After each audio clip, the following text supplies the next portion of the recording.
So if the Patriot Act said you can do a sneak and peek or this subpoena where the holder of the documents can't tell anybody else even that the documents have been inspected, you can do that after you go to a judge or a magistrate, who's sort of like an assistant judge, and show a particularized need, in this case, for a terrorism investigation.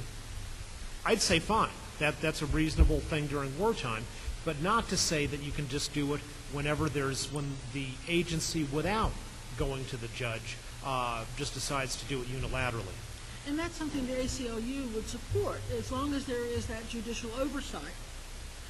That is the key missing component to most of the Patriot Act issues, is that there is no significant or substantial oversight by the judiciary. There really isn't much a burden of proof for the agency in order to get the kinds of approvals that they need in order to do these kinds of things. And that's even expanding now with the FBI new internal regulations and rules.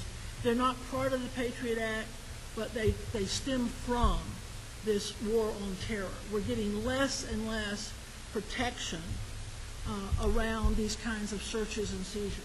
Is it safe to say, then, that the Patriot Act kind of circumvents a lot of what the FISA Act of 1978 tried to set forth? Well, it does. How do those two work together? What's that relationship, if there is one? The Fourth Amendment is a nuisance, I think, for most law enforcement agencies, quite frankly. And the Fourth Amendment is the one that protects you from unreasonable search and seizure. The FISA court was put into place after it was discovered in the 70s that the FBI had been breaking the law in that it was keeping records on American citizens, on peaceful American citizens. This came out of the Church Commission, on which Gary Hart, who I understand will be a speaker this afternoon, served. I think he is the last remaining member of the Church Commission. And they set up the Foreign Intelligence Surveillance Court. And it's out of the FISA, which is the Foreign Intelligence Surveillance Act. And this court is appointed. It's a secret court, quite frankly, and I understand, I'm not fond of secret courts, but I understand why there may be times when a secret investigation has to be kept secret. But the FISA court was established so that DOJ, the Department of Justice, and its agencies could go to the court, get a judicial overview or oversight of a request to do a secret search, whether it was a search of your home or whether it was a seizure of tangible things.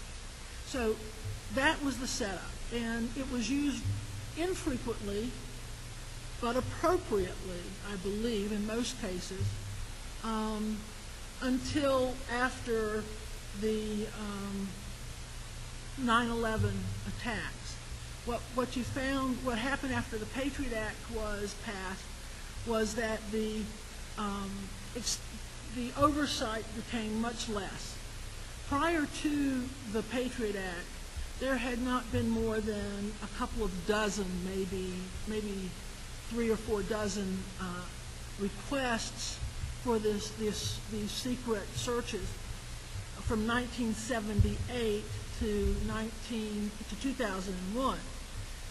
So, and in that time, there'd been none of the requests had been denied. I believe it was 5 of them that had been modified to some extent. So they pretty much got what they wanted. And so then after the Patriot Act, the FISA court got deluged with requests for these secret searches and investigations. And as I said, the probable cause that they would use if they wanted to investigate you for a burglary or for a gambling illegal gambling or something like that. That was much less now. I mean, probable cause, reasonable suspicion, good faith, all those kinds of things practically went out the window when it came to what they had to prove in order to get that approval from the FISA court. The FISA court did deny what they call program warrants, which says, I want to surveil all the students on the Auraria campus. That would be a program warrant, a warrant for surveillance. And they would not approve those. And as we know, when the FISA Act was renewed, that pretty much went out the window as well. They now can do program warrants.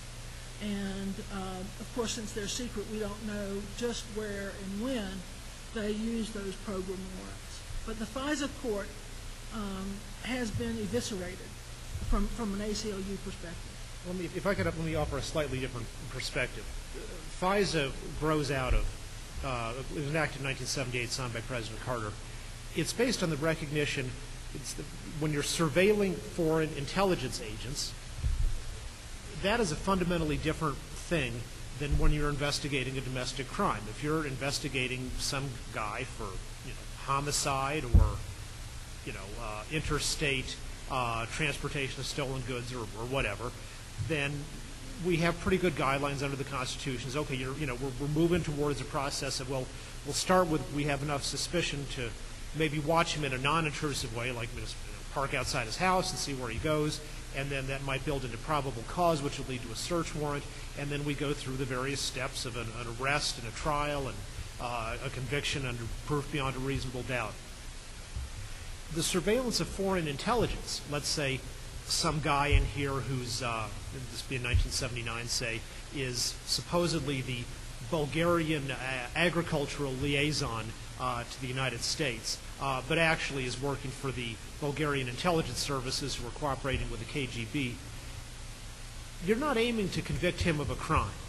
And I'm not sure it necessarily is a crime for diplomatic personnel to spy on their host country, but he's working with Americans who are his agents. Maybe he's paying bribes to somebody who works for McDonnell Douglas or Boeing to get information from them. So you're going to be surveilling them primarily, and it's never going to lead to a prosecution.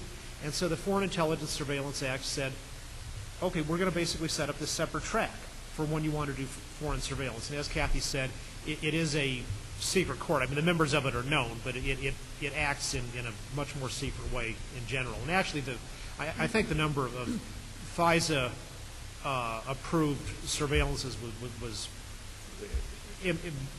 I think at a level of probably over 100 per year. But I'm not sure about that statistic.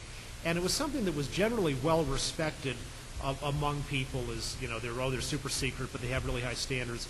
And certainly the FISA the FISA surveillance applications were incredibly long and detailed. I mean, you might have an application that ran over 100 pages. And they were usually approved, sometimes maybe once in a very, very well denied, and occasionally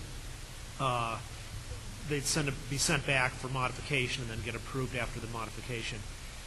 But as we found out, unfortunately, in the late 90s, actually the person who was sort of the central choke point on that court, I think the head clerk was, or the head, full-time non-judge employee was actually really falling down on the job, and these things weren't getting the kind of scrutiny that they should.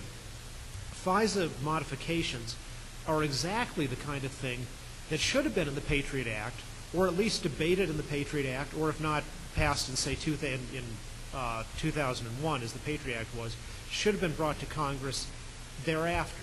The administration had a plausible argument. Okay, let's say on some battlefield in Afghanistan, we find, we break into some al-Qaeda safe house in Afghanistan, and we get a computer, and the computer's got a whole bunch of phone numbers on it. We want to be able to immediately